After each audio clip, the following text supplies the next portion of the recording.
Oi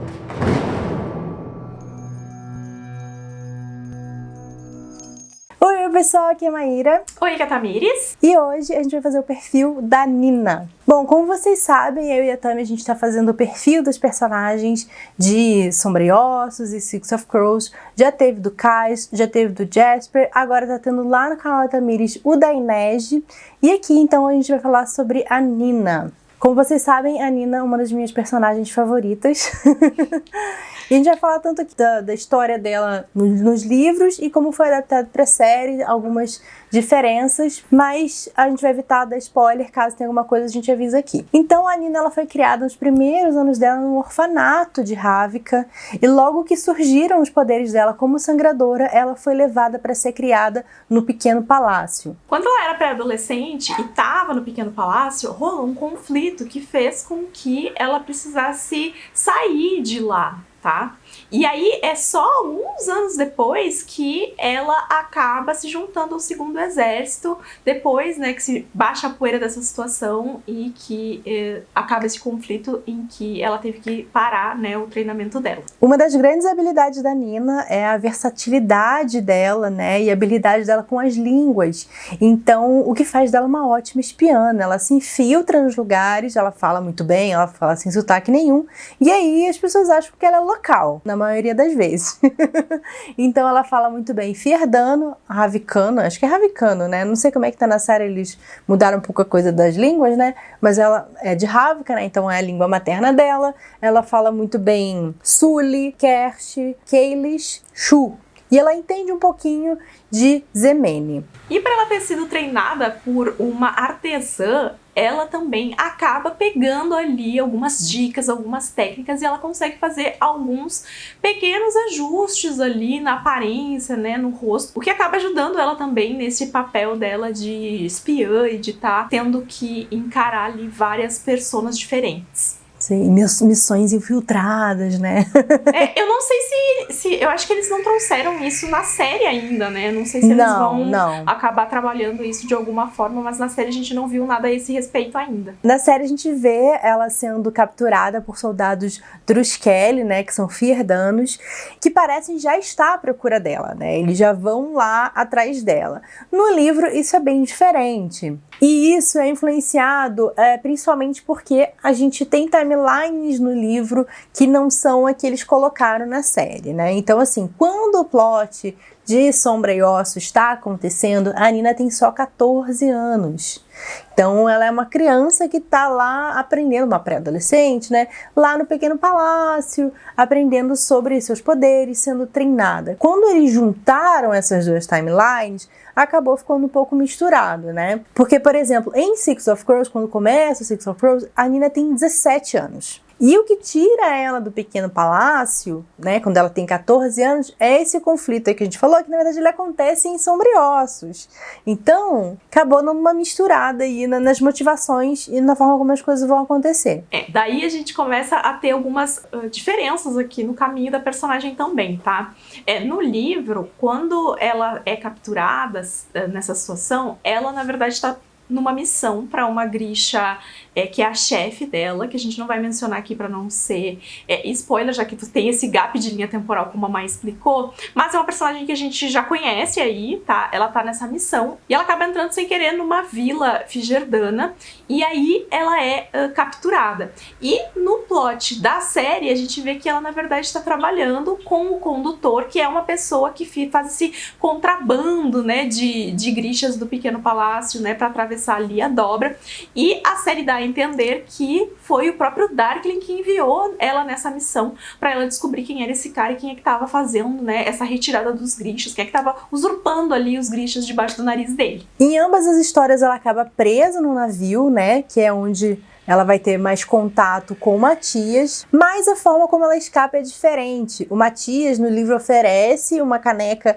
de água para ela, que acaba quebrando, E durante a tempestade, ela pega essa caneca quebrada e vai cortar as cordas, né? Porque ela tá presa com cordas e não com correntes. E ela também ajuda a libertar os outros Grishas que estão presos com ela, né? Então, assim, na série a gente não sabe o que aconteceu com aqueles Grisha que estavam amarrados com ela, porque a gente só vê ela sendo salva e aquela galera, né? Nos livros não, nos livros a Nina liberta todo mundo. E aí, a gente acompanha em termos de flashbacks, né, nos livros, o caminho dela com o Matias, né, os dois tentando encontrar de novo civilização, contatos, enfim, isso acontece por 3 semanas, é praticamente um mês, né, que eles passam junto, se conhecendo, brigando, né, desenvolvendo uma relação, conhecendo o perfil um do outro, que com toda certeza a série não passou esse período de tempo, essa dimensão. Efetivamente a gente teve o quê? Uns 3, 4 recortes dos personagens da temporada inteira, né? E por isso que esse é um dos motivos pelos quais a gente reclamou tanto, né, durante a primeira temporada, nas nossas análises, né, do quanto tinha parecido abrupto e do quanto não tinha efetivamente passado o que a relação desses dois personagens precisava passar pra gente entender ela melhor. Porque eu acho que essa passagem do tempo, ela é necessária pra essa transformação fazer sentido, né? Querendo ou não, quase um mês que eles estão juntos, dá uma coisa mais encorpada, né? Na série parece que passou uma semana. Diferente da série também, quando a gente começa a ler o Six of Crows, não fica claro por que a Nina traiu o Matias, né? A gente só sabe que o Matias está preso e que a Nina se sente muito culpada por causa disso. E ela acaba ficando em Ketterdam, né, pra tentar tirar ele de lá. Na primeira temporada, já termina com a gente sabendo, né, por que ela fez isso, e ele sendo preso, e ela tentando convencer ele a acreditar nela, né, a confiar nela de novo. E aí, gente, é exatamente neste momento que começa efetivamente a história de Six of Crows, tá? Todo esse background aí a gente vê fora de cena, né? Inclusive essa parte que a gente viu, né, na série, ela acontece em flashbacks no livro, porque quando começa a linha temporal, efetivamente, essas coisas já aconteceram. E aí, em Six of Crows, a gente tem a Nina, nessa resolução dela de ficar ali. Ela primeiro é abordada pelo Pekka Hollins, que a gente também viu um vislumbre ali na série. Eu acho que na segunda temporada vai abordar esse personagem melhor, mas na verdade ela acaba se juntando com os drags do Cass em uma abordagem que é feita pela Inej, que a gente inclusive comenta lá no vídeo da Inej, né, onde a gente fala um pouquinho mais sobre ela, porque ela acaba se juntando então aos Crows pra ficar ali com esse objetivo também de tentar tirar o Matias dali da prisão e resolver essa situação que ficou entre eles. E bom, a partir disso também ela e a Inej criam, né, essa amizade que é muito forte, que elas são muito confidentes, e a Nina é uma pessoa muito leal, né, a essa amizade das duas. E a gente também tem trocas muito legais entre a Nina e o Jasper, que são os meus bissexuais caóticos favoritos. Eu amo esses personagens, e as trocas dos dois são muito boas, assim, porque fala que se eles pudessem, eles flertavam com todo mundo até eles ganharem uma guerra, assim, sabe? É basicamente essa vibe dos dois. É bem divertido, né? Porque o Jasper aí, ele não fica sozinho, enquanto o personagem também que traz esse alívio, né? Essa leveza maior da história, porque a Nina acaba encontrando ele também um pouco no meio do caminho. E aí, gente, um dos grandes conflitos da Nina é que ela acaba se tornando uma traidora do exército, né? Porque a partir do momento em que ela decide ficar em Ketterdam, é como se ela tivesse desertado. Tá? Então é uma escolha que ela faz ali, e isso faz com que ela não possa voltar, porque se ela voltar, ela vai ser punida. Só que ela gostava de servir ao segundo exército, né? Ela quer muito voltar pra Ravnica, só que ela acaba vivendo esse conflito, que é um conflito que faz sentido para os livros, mas que provavelmente para a série não vai fazer muito, né? Porque afinal de contas o arco dela é todo diferente. E aí eu acho que talvez as escolhas dela também, né, por ficar lá, ou até o reflexo que isso tenha pro próprio Darkling, de repente, né, talvez não seja exatamente deserção que a gente esteja falando aqui, mas de uma punição muito mais severa por ela acabar tendo se aliado com a outra ponta que ele já sabe que já esteve envolvido, né, com a Alina. Então é um paralelo diferente também nas duas situações. E como a gente falou aqui, a chefe dela, né, que mandou ela para essa missão, é uma pessoa que ela admira, né, é uma pessoa que eu não quero dar spoiler. Mas é alguém que ela respeita, né? Então ela tem essa fidelidade também por causa disso. E aí a gente não sabe muito bem qual que é a relação da Nina com o Darkling, né? Sim. Ela teria essa mesma fidelidade, essa admiração. Então, assim, ela abandonaria ele numa boa? Não sabemos qual que é a relação dela com o Darkling, né? Então, não sei se a motivação dela também seria a mesma. Bom, vamos sobre a Nina da série, tá? Vocês sabem que eu e a Tami, a gente já falou sobre o que a gente achou do arco Nina e Matias na série. Tem vários vídeos sobre isso. Basicamente foi frustrante, né? Porque esses personagens mereciam mais. É um plot complexo, né? Um plot de transformação muito grande.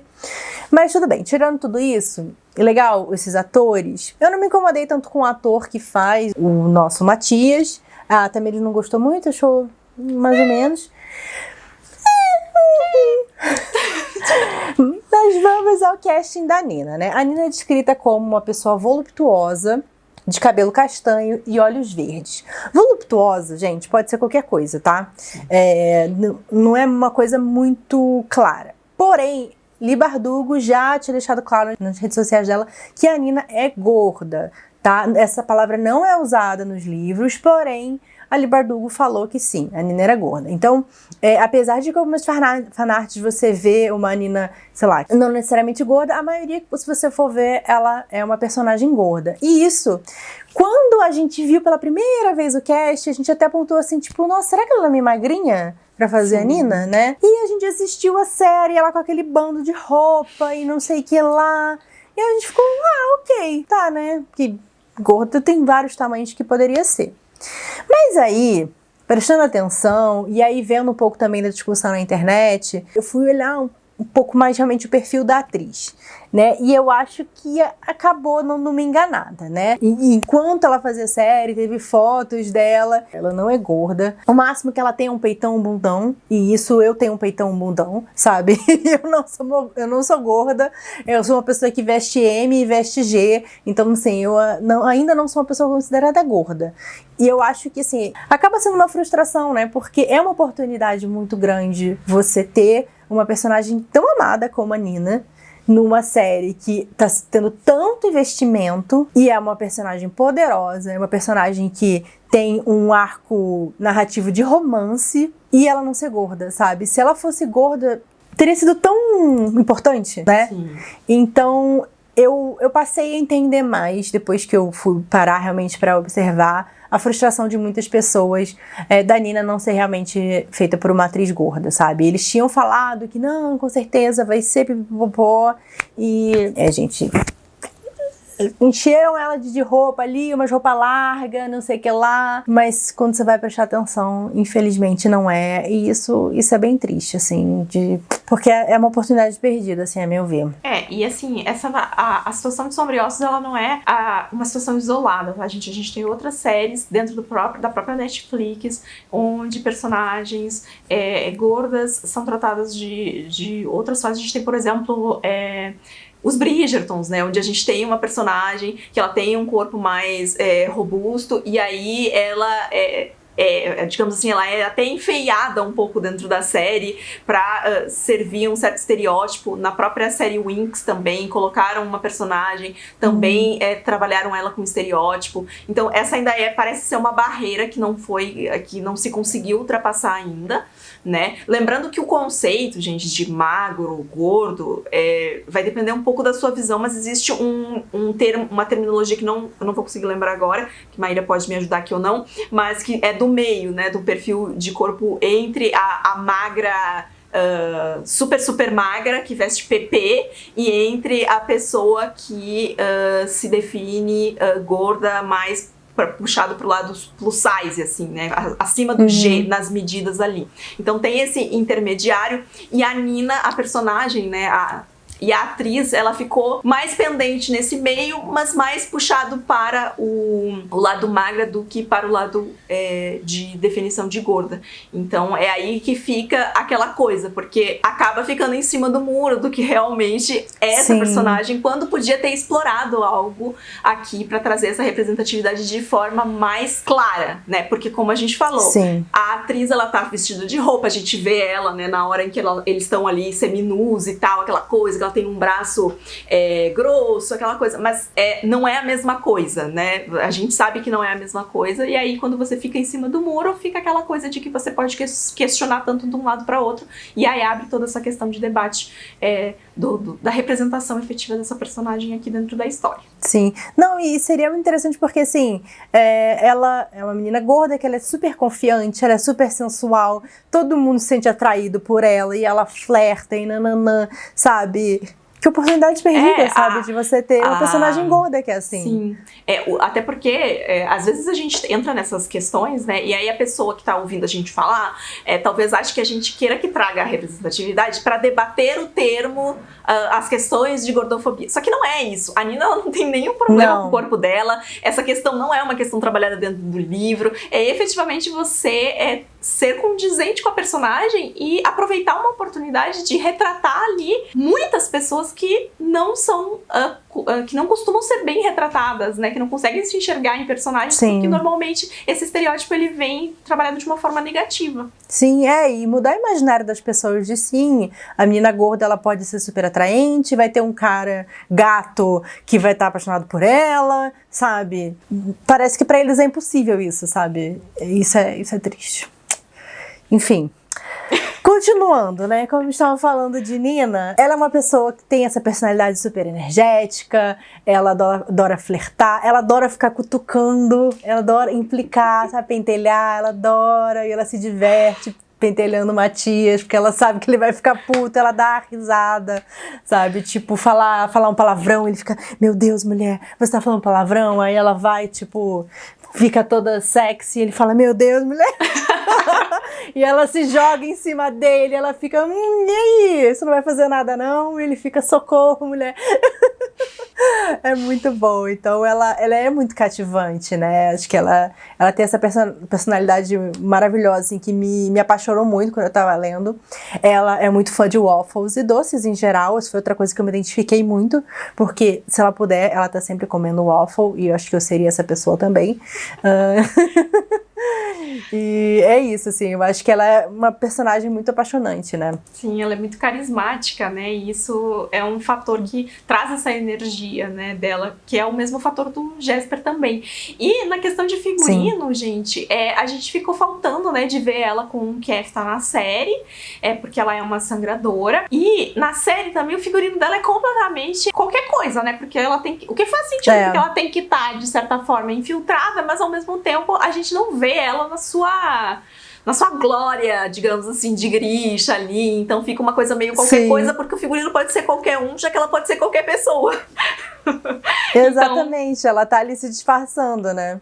Fica bem genérico, né? Eu acho que agora, na segunda temporada, eu não sei se na segunda temporada a gente vai ver ela, por causa dessa questão toda dos Grishas, de como tá a configuração, né, de o que vai se representar pra ela, né? Mas a gente viu, por exemplo, uma sangradora em Ketterdam e ela não estava usando um Kefta, né? Então provavelmente a gente não vai ver a Nina usando um Kefta, mas vamos ver como é que eles vão trazer o figurino dela agora, que talvez ela tenha um pouco mais de liberdade para talvez escolher as roupas que Nina quer usar e não necessariamente roupas que ela está usando para interpretar o personagem, né? E tem essa diferença, né? A gente vai ver se eles vão ter esse cuidado de trazer essa diferença dentro da série também. E que tenha mais a personalidade dela, né? Eu acho que ela, no livro ela usa umas roupas também quando eles têm umas missões e tal, né? Tem um vestido maravilhoso que ela usa também, que ela fica tipo, Então eu espero ver a Nina também, tipo, maravilhosa com as roupas que ela for usar, sabe? Porque ela tem essa visão, né? Eu acho que de vestuário. E bom, gente, foi isso. Mais um vídeo aqui do nosso perfil. Deixa aqui nos comentários que outros personagens gostariam que a gente falasse. Lembrando que acabou de sair o vídeo da Tamires falando sobre a Inês. Tem a nossa playlist com outros perfis, com vídeos sobre a série, com vídeos sobre o livro. Vai estar linkada essa playlist também. Tem muita coisa lá. E lembrando, então, agora, todo último domingo do mês vai ter vídeo falando sobre Sombra e Ossos, sobre os livros, sobre os personagens. Então não deixem de acompanhar a gente também. E as nossas redes sociais, o link do canal da Tamires vai estar aqui. E é isso, gente. Uma boa leitura pra vocês e até mais. Tchau, tchau. Tchau, tchau.